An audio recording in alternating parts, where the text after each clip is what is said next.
Bonjour à tous, Elisabeth Girard, image d'Elisa, accompagnatrice dans la découverte de ses talents par l'exploration de ses couleurs, de ses étoffes et également de sa silhouette, de sa structure osseuse, de sa silhouette vestimentaire exactement.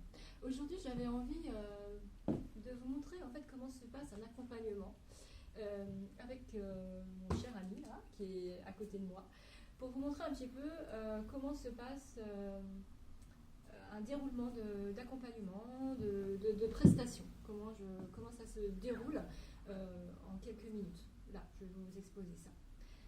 Alors, comme vous savez, moi j'utilise un outil qui s'appelle la méta, qui est un outil de connaissance de soi soutenu par le vêtement. C'est un outil qui permet de se reconnecter à qui l'on est, de découvrir notre fonctionnement psychologique également, notre fonctionnement énergétique, et tout ça soutenu par les vêtements. Donc, par exemple, quand quelqu'un je lui fais découvrir sa palette de couleurs, voilà comment ça se passe. Par exemple, là, je prends un set de couleurs, comme vous pouvez voir, qui est bleu. Dans ce set de couleurs, il y a 4 types de bleu. Donc, effectivement, ça veut dire que ça correspond aux saisons.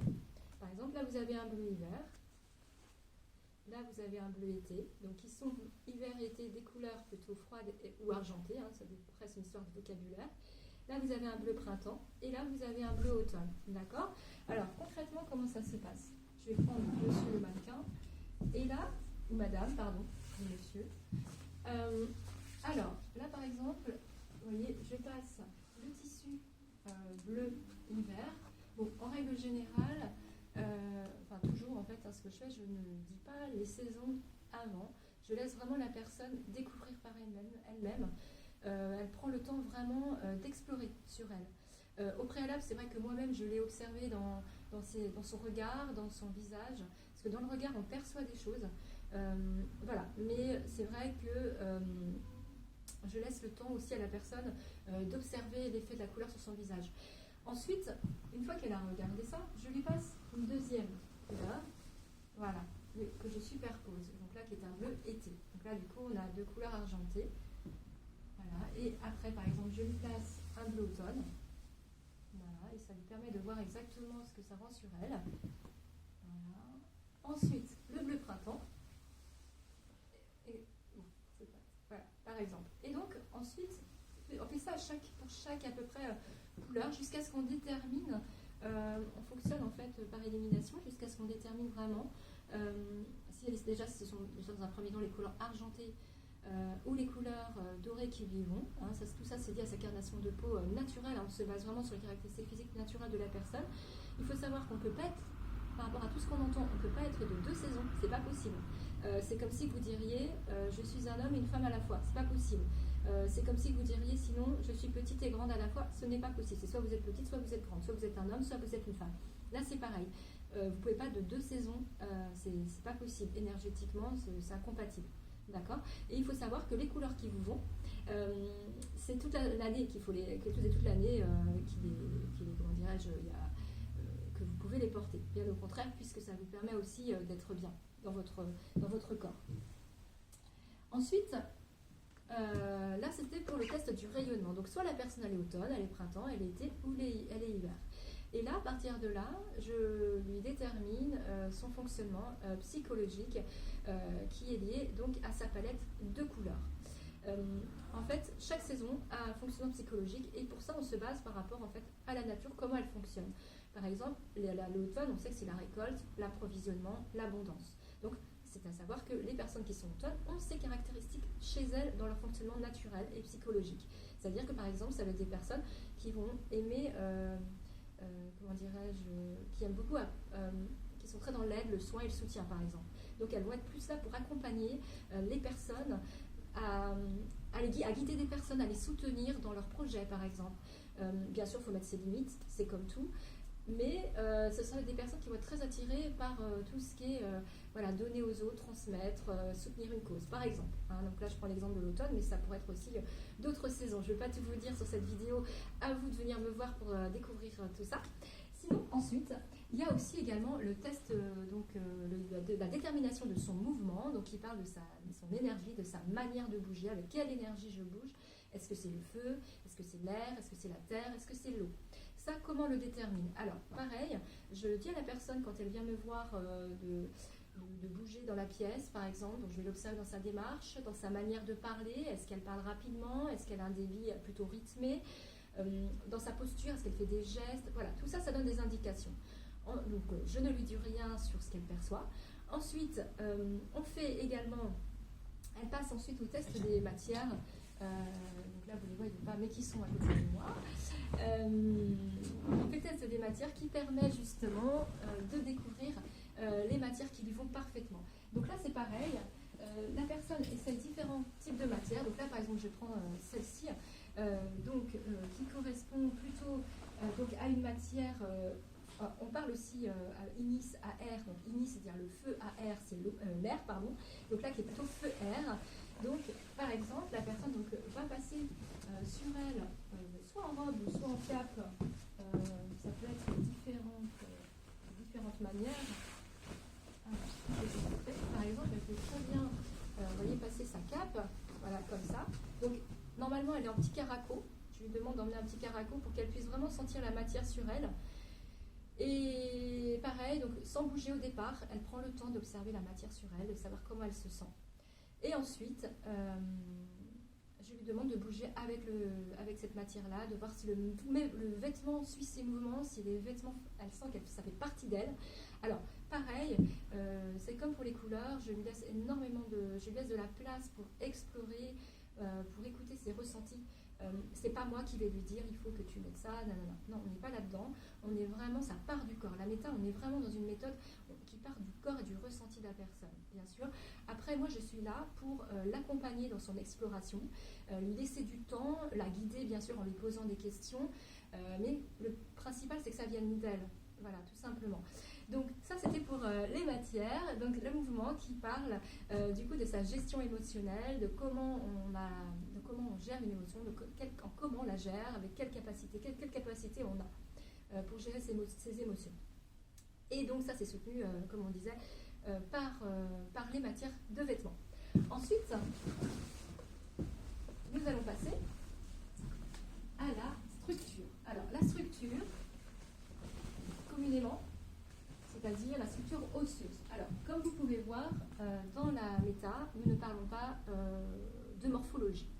Alors, pourquoi? Parce que la morphologie, c'est la météo. C'est-à-dire que le poids, on sait bien qu'un jour on peut maigrir, un jour on peut grossir. Mais ce n'est pas nous. Ça reste très provisoire. Donc, on parle plus de la structure osseuse, de l'ossature, puisque la méta était vraiment un conseil à vie, si on parle vraiment de choses qui ne bougeront jamais. Donc c'est plutôt assez pratique du coup. Mais ce que j'allais dire, c'est qu'on est vraiment on observe plutôt votre architecture osseuse, alors que l'on peut percevoir dans votre visage, au niveau de vos os, de vos articulations aussi, tout ça, ça donne des indications. Si vos articulations sont plutôt fines, si elles sont plutôt, au contraire, englobantes. Vous voyez, moi par exemple, je suis plutôt cercle, donc vous voyez, cercle, ça n'a rien à voir avec les rondeurs dans la méta.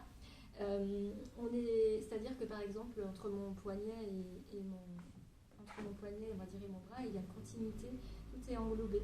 Alors que chez certaines personnes, par exemple qui seraient losanges, leurs articulations seront beaucoup plus découpées, beaucoup plus fines, par exemple. Donc ça, c'est Alors, comment je m'y prends pour ça? Alors, j'ai plusieurs possibilités. Dans mes accompagnements, je demande aux gens d'emmener... J'en fais une liste de vêtements emmenés qui correspondent aux silhouettes, donc soit ligne, losange ou cercle. Et donc on essaye avec leurs propres vêtements. Ou alors, il y a la possibilité aussi, avec les tissus que j'ai ici, de matière, qui me servent également pour créer des formes de vêtements. Par exemple, si je veux vous créer une ligne, par exemple, je vais vous faire... Alors avec le mannequin, je vais prendre quelque chose d'assez simple à faire. Par exemple, vous voyez, je vais essayer de vous faire une très grande longueur. Voilà, par exemple, très très long. Parce que la ligne, en fait, il faut qu'on voit la verticalité de la personne. C'est une personne qui est souvent très grande, très longiligne. Voilà, donc par exemple, là, vous voyez, je fais une silhouette ligne. Si elle était cercle, forcément, du coup, je remonterai un petit peu plus au niveau des mollets ou au-dessus du genou. Et je ferai un effet un petit peu plus boule. En fait, il faut qu'on retrouve dans ces cas-là le cercle sur la personne. Et là, comme la personne, par exemple, est ligne, et bien là, au contraire, il faut qu'on retrouve ce côté vertical et ce côté longiligne en fait, chez elle, pour que ce soit harmonieux avec qui elle est. Et donc, ça, c'est un exemple, bien sûr. Je ne vais pas tout vous faire. La structure, elle va plus parler de votre intellect, de votre manière de raisonner, de comment vous mettez en place une stratégie, un plan. Donc, on est plus dans la partie intellect, le raisonnement.